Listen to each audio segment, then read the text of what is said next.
అదే వరంగల్ దగ్గర కదా గిరిజన యూనివర్సిటీ ఇస్తామని ఎప్పుడో చెప్పిన వాళ్ళు ఇంకా ఇవ్వలేదు. మొన్న ఎలక్షన్‌లకు ముందు గిరిజన యూనివర్సిటీ అనౌన్స్ చేశారు అనేది వచ్చింది కదా!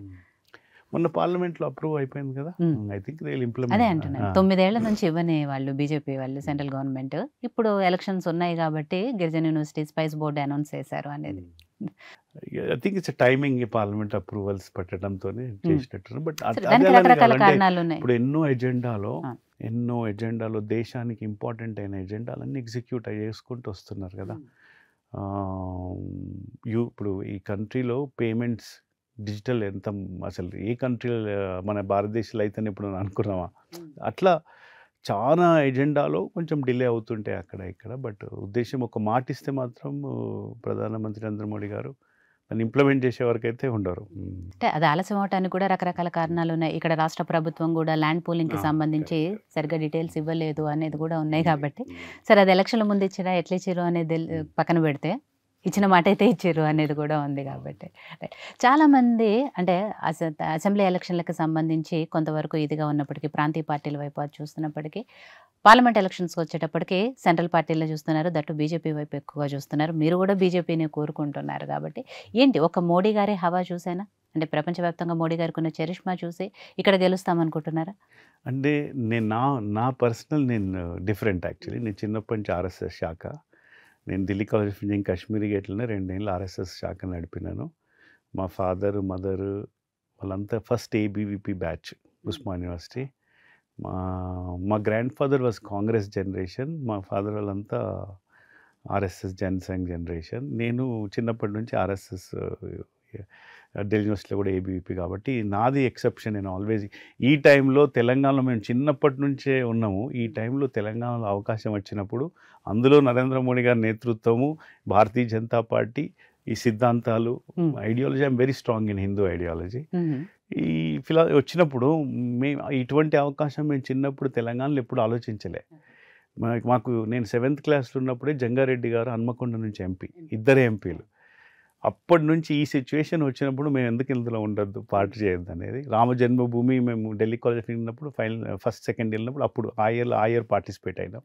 సో ఈ రైట్ టైమింగ్ వచ్చింది కదా అనేది నాకు వేరే వాళ్ళ గురించి మనకు తెలియదు. సో హిందూ ధర్మాన్ని ఎక్కువగా నమ్ముతారు, హిందూ మతాన్ని గౌరవిస్తారు, అందుకని మెడలో కూడా ఎప్పుడు కూడా మీకు మ్యాక్సిమం అది ఉంటుంది. నేను మిమ్మల్ని అంతకుముందు ఇంటర్వ్యూలు చేసిన వాటిల్లో కూడా ఎక్కువగా మీ మెడలో అది కనిపిస్తూనే ఉంటుంది. దాని వెనుక వేరే కారణం ఏదైనా ఉందా, ఇది ఒకటేనా?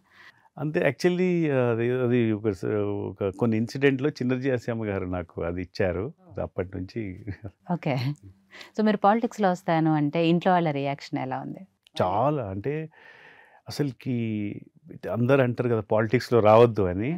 ఈ ఒక్కసారి మాత్రం డాక్టర్స్, నా friends, police friends, IAS officers, నా classmates, my parents, first time మీ అటువంటి వాళ్ళు రావాలి అనేది బాగా చాలా గట్టిగా ఉన్నారు యాక్చువల్గా.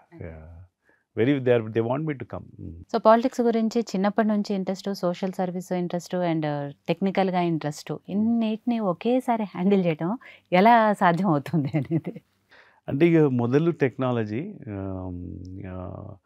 ఆ మధ్యలో way was only in social service అంతే. రాజకీయాల్లో మొన్ననే ఫస్ట్ టైము ఈటల రాజేందర్ గారికి చేసినాను అంతే.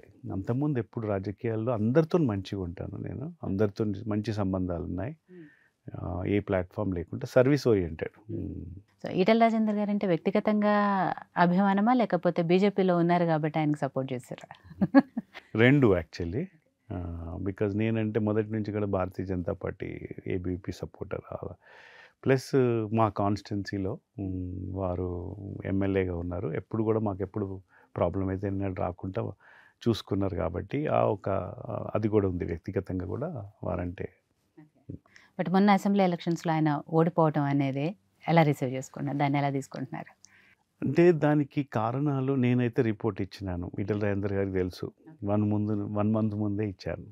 పాపం వారికి టైం లేకుండే. వారు అంటే బీయింగ్ ఇన్ టెక్నాలజీ మాకు ఒక అడ్వాంటేజ్ ఉంటుంది, predicting and reporting and all. So వారు పాపం అన్ని కాన్స్టిట్యున్సీలో తిరగాల్సి వచ్చింది యాజ్ ఎ స్టార్ కంపెయినర్. ఇక్కడికి టైం దొరకలేదు ఒకటి. 2 2 కాన్స్టిట్యున్సీలో నిల్చునేసరికి ఈ కాన్స్టిట్యున్సీ వాళ్ళు అక్కడ గెలుస్తారులే, ఆడుంటారులే అని, ఆ కాన్స్టిట్యున్సీ వాళ్ళు ఇక్కడ గెలుస్తారులే అని అదొకటి వచ్చింది. మూడోది కేసీఆర్ గారు చాలా తెలివిగా ఎలక్షన్ అయిపోయాక, బై ఎలక్షన్ వెళ్ళిపోయాక అందరికీ దళిత బంధు ఇచ్చాడు హుజరాబాద్లో. అంటే అదొక 2200 కోట్లు పర్సనల్ బ్యాంక్. ఇక వారు దళిత బంధు వచ్చిన వాళ్ళు గట్టిగా ఉన్నారు, మేము కేసీఆర్ కార్కేస్తామని. ఈ 3 మెయిన్ కారణాలు. అతను కొంచెం టైం స్పెండ్ చేసిన కాన్స్టిట్యున్సీలో, అతని పాపం టైం దొరకలేదు. ఒక్క వారం 10 రోజులు ఉన్నా కానీ గెలిచిపో.